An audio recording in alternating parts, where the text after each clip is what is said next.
Well, a very good morning. It's not that early, but it's really wonderful to be back here. And I think Justin and Samir, I need to thank you both for making this event possible. Senator, thank you very much for your warm words. What I thought would be the most useful thing that I could do for all of you is really speak a little bit about how we see the relationship. But more important, perhaps share with you how I see, the Indian landscape changing, and why that is relevant for you. And when I say I see the Indian landscape changing, in a way I bring multiple perspectives to bear.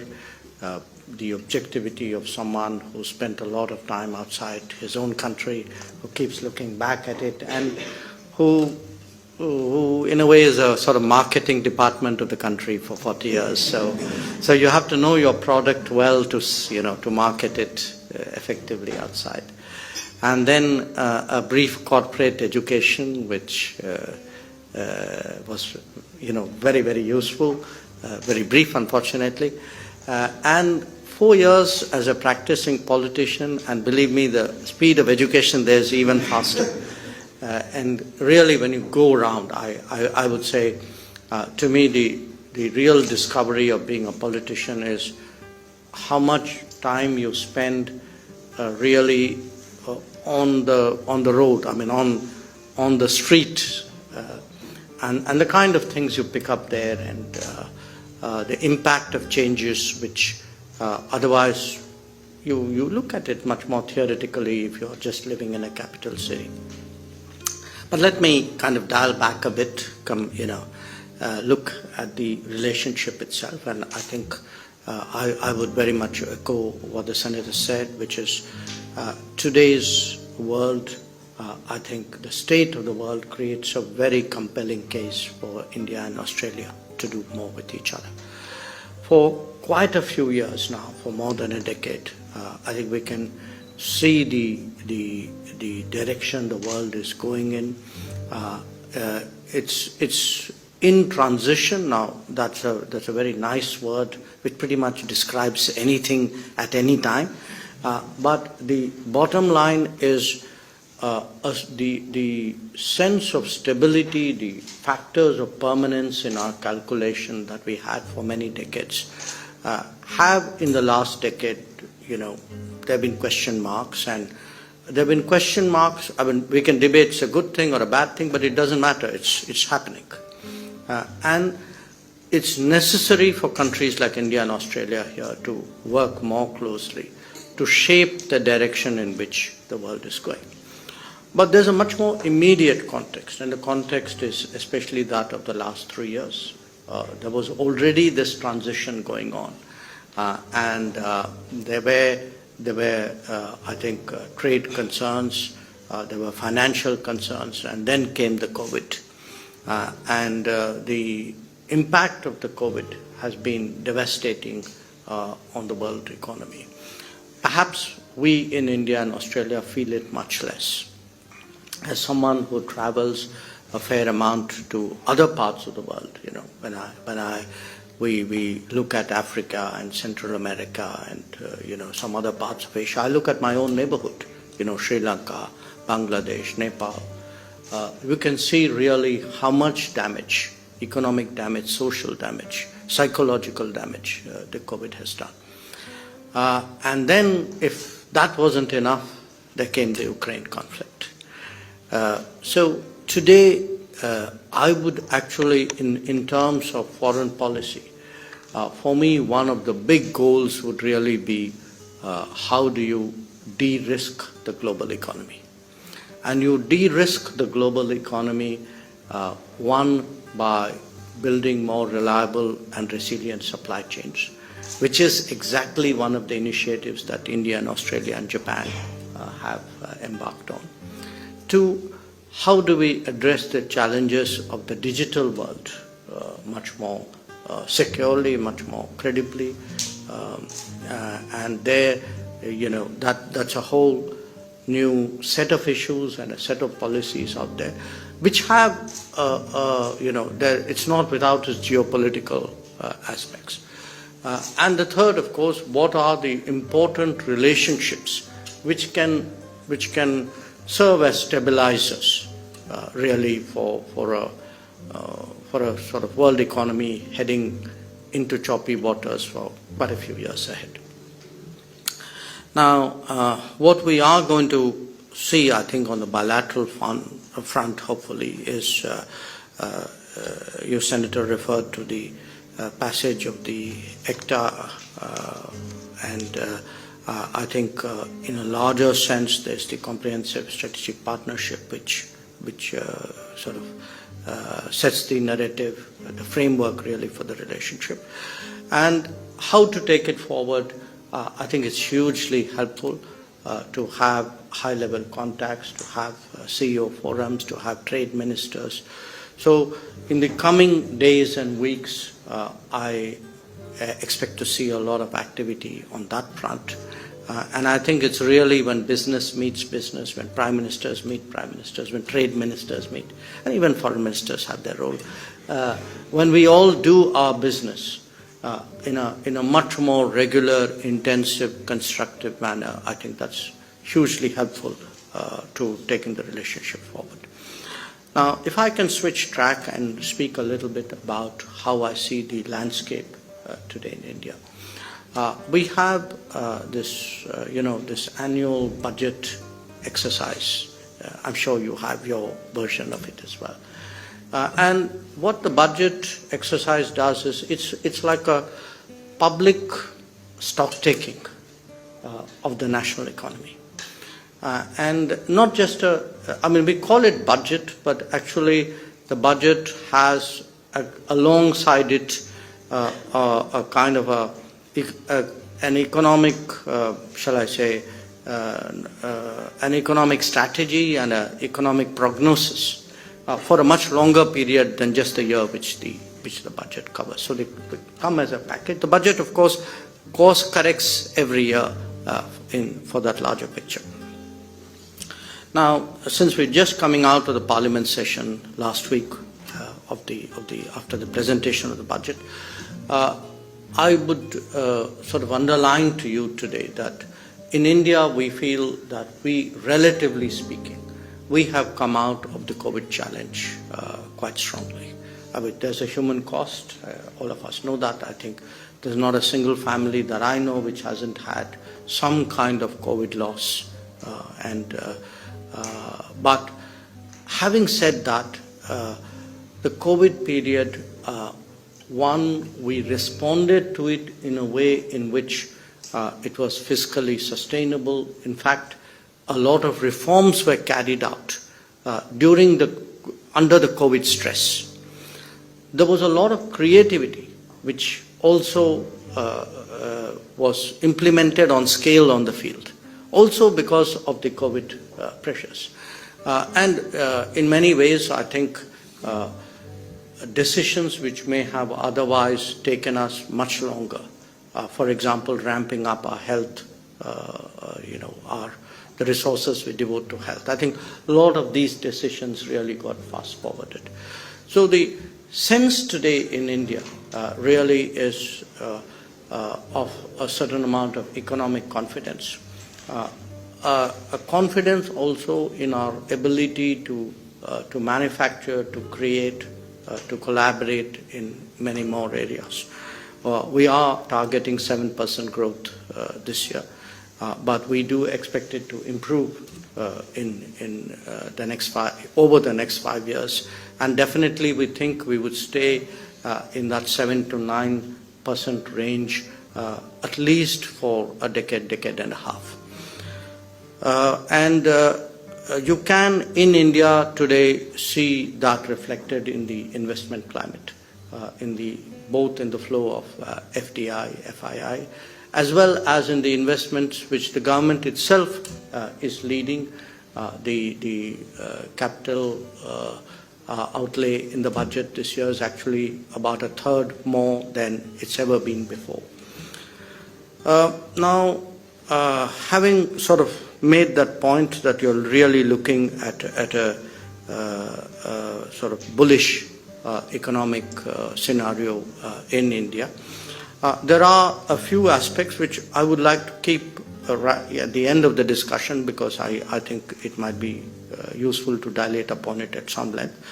But if I were to today move back to our relationship, I mentioned the investment climate because I think if there's one area in our relationship we need to look at more strongly, that is really in encouraging more investments. I think the ECTA would definitely is already having a good impact on trade, but if, in a sense we have to walk on both legs, trade and investment together, because they are mutually reinforcing. So for us, when the CEO forum meets and when the trade minister comes and when the prime minister comes, how do we actually encourage greater investments? That is very much a focus for this visit. In our own relationship, I think the mobility migration aspect of it is very important. We've seen a very substantial movement of Indian talent to Australia. We have roughly in the world, about 1 million students. And Australia is, I think, purely, probably, I think third probably or fourth in terms of the numbers. But again, I agree with you. You said it shouldn't be thought of as a business. You didn't use those words, but that's what you meant. And you spoke about the trust side of it, the responsibility side of it. But I would like to also stress the strategic side of it. Because what we are going to see in the world, we are already seeing in the world, is there's today a great mismatch between the geographies of demand and the geographies of demographics. So where the people need to be is not where the people are, or where the demand is not where the people are. And the last year actually has seen a number of countries actually wake up to this possibility.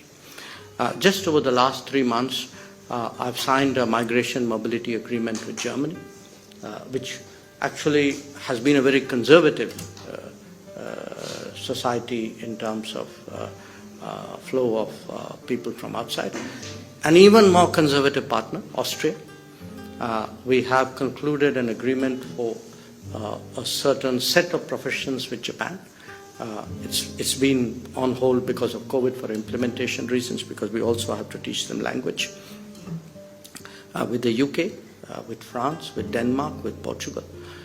So one part of the movement of students, the education is something bigger than education. It's actually about the talent and skills which is needed to sustain a global economy. But there's the other part which today again we would like to focus on. It's something which Prime Minister Albanese in fact brought up in his first meeting with Prime Minister Modi when they met in Tokyo, which is how do we expand in India the ability to impart skills and education. And we would very much welcome Australian universities in India to do that, because having people move out physically, we are actually not, we are talking 100,000 people. Frankly, that number is very small compared to what the global demand is. So if we are really going to add a few zeros to that, we need to really get our act together in India, do it very differently. And we can only do that if it is actually done as a global collaboration. And that's why our new education policy envisages a regime which will allow in India for foreign universities to come in some form. My expectation is that there probably will be some further legislation on this subject and some regulations which would facilitate that. But the whole domain of skills and talent is something I think which is very central to this relationship. And for us, it's not just about Indian students coming to Australia. It's about India and Australia working together in India to produce, more skilled, more competent talent for the entire world. Connectivity is another subject. I mean, it's again part of growing a relationship is really having the ability to move. We have an open skies agreement, but it's very clear again that the supply lags well behind demand. But of course, the good news is that Air India has bought 470 planes. So hopefully that should make a big difference to connecting India with the rest of the world. Prosperity in India is also something I would highlight. And I say this coming out of, I've recently been to, and this is completely coincidence, to places where actually tourists go. Fiji, Cyprus, Greece, all this was work, okay? I mean, let's not. But, I put it to you that just as we saw in other parts of Asia, what we saw with Japan, what we saw with Korea, with Southeast Asia, China, as there is greater prosperity and as the middle class grows, middle class is a very broad term, but in our own system, today we would say somewhere between a quarter of India, roughly give or take, would qualify for what we would call middle class. But we expect this to actually become something like 2/3 of the country in the next 25 years. And when you have that kind of growth of middle class and the consumption patterns of the middle class and the aspirations of the middle class, I think it's something which any producer of any goods and services which relate to middle class demand should be looking at. And the countries which clearly are early movers here would draw a lot of benefit. Another subject, of course, which has been getting a lot of attention is climate action. And again, if you want to see big things done on scale, serious things done on scale, India is in many ways the place to be. A lot of the story of the last 7-8 years has been about solar. I think you're going to see a big spike in wind and obviously in hybrid energy. But there is now, I think, a growing focus on green hydrogen, green ammonia. And again, this is a global phenomenon. I think one of the unintended fallouts of the Ukraine conflict is a de-risking from fossil fuels. So green hydrogen actually probably has got a great boost because of the uncertainties of how pipelines and production contracts have been leveraged. Now, I'd just like to conclude by highlighting four developments in India, which I think today are very important to understand because they capture the change in a way. One, that we have, we use this term "Make in India." Make in India is a term which is really meant to highlight the importance of setting up production, of collaborating with Indian companies. It is not autarkic, it is collaborative. We want our partners to come, but we would like them to make in India because we believe we offer a lot of advantages there. And the Make in India in many ways is today given a practical shape through in many domains through what we call production-linked incentives. So a very, very notable example is the decision by Apple over the last 2 years to shift a lot of their production to India. But in different domains, we really want global manufacturing to look at India seriously. The second is, in a way, an invented in India, that you are going to see more products, more services, more technologies, which are going to come out of India. If I were to, one example was even during the COVID, the fact that there was, among the vaccines which came out was a vaccine which was invented, well, more than one vaccine which was invented in India. Here, if I were to pick an example, I think you will get really deployable 5G technology coming out of India this year. Certainly, I think, given what I said about trust and transparency in the digital domain, I think this is something which will be of great global interest. The third pertains to a long-standing problem we have, a complaint about our infrastructure. Again, if you come to India today, physically you can see the infrastructure position change. I mean, you travel in India, go to any Indian city, there's some building going on, there's a sort of an energy and actually it's like, worker bees at it all the time. And here the change has been an integrated infrastructure policy. Now, you might think that's not a big deal, but for us, frankly, one of the reasons why we had not done well on infrastructure was it was done in a very siloed manner. So the railway guys did their stuff, the roads did theirs, the power guys did theirs. So today the idea that there's a kind of a master plan, you can say, of doing it in a consolidated, collaborative, interdepartmental, interministry, cross-business way, it's something we call Gati Shakti. And that's having, it's actually making infrastructure building, because these are some of the challenges are, anybody who's lived in India will understand, right of way, for example, getting the land acquisition done on time. These are the kind of hold-ups which we've long had, and that's being addressed very effectively.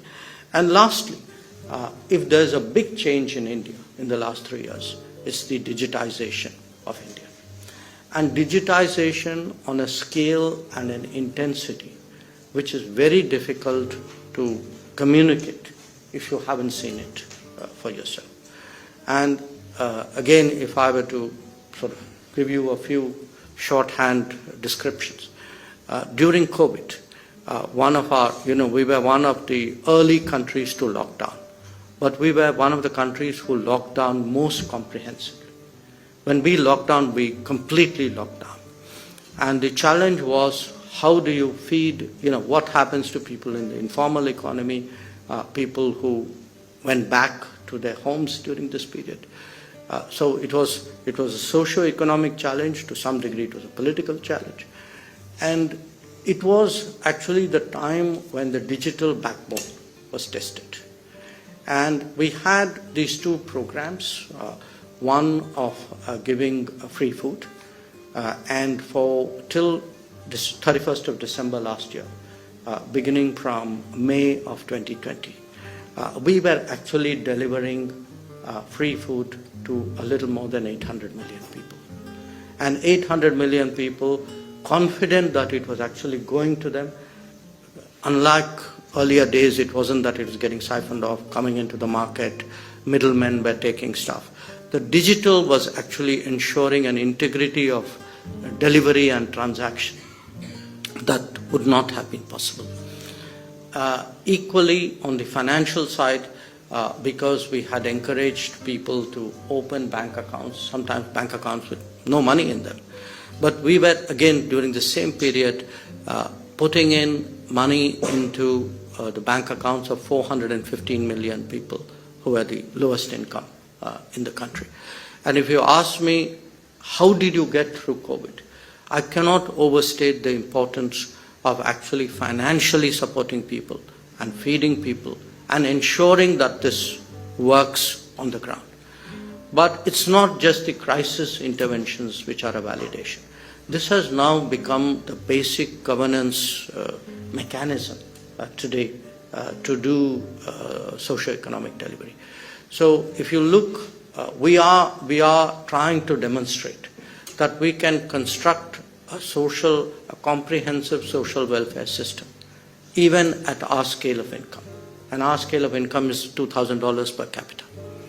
And we can do that really by, really cutting the overheads, making sure that in a sense that the programs are very targeted and therefore very, very efficient. So if you look at most of our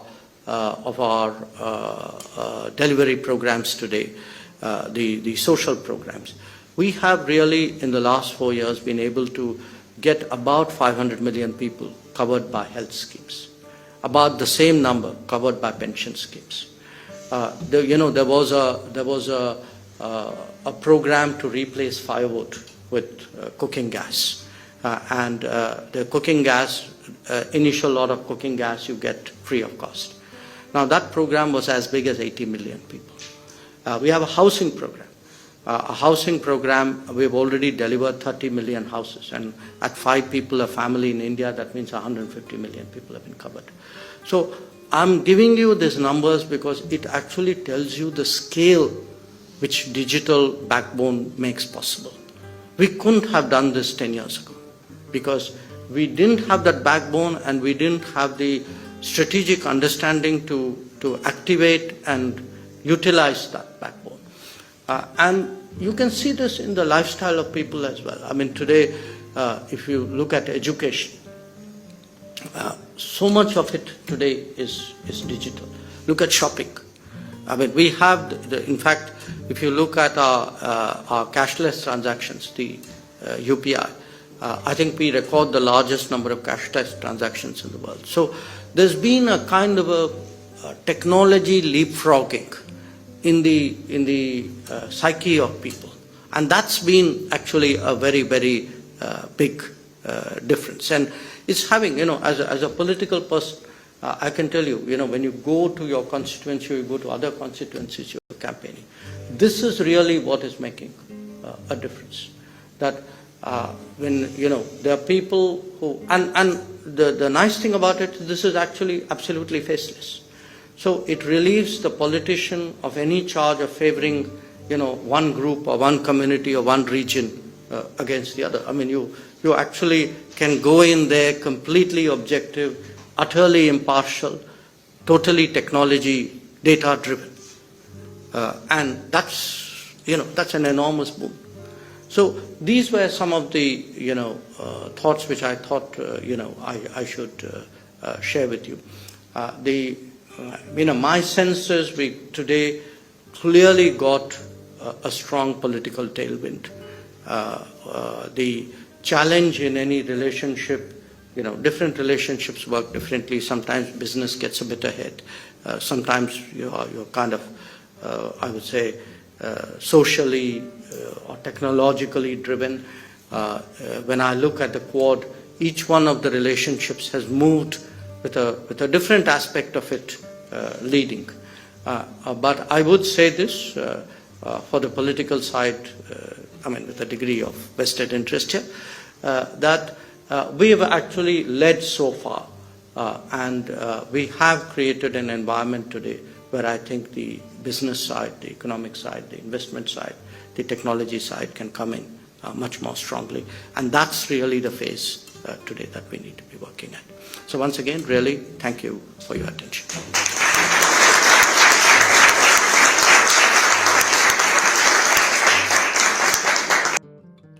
Hello friends, please like and subscribe to my channel and press the bell icon to get new video updates.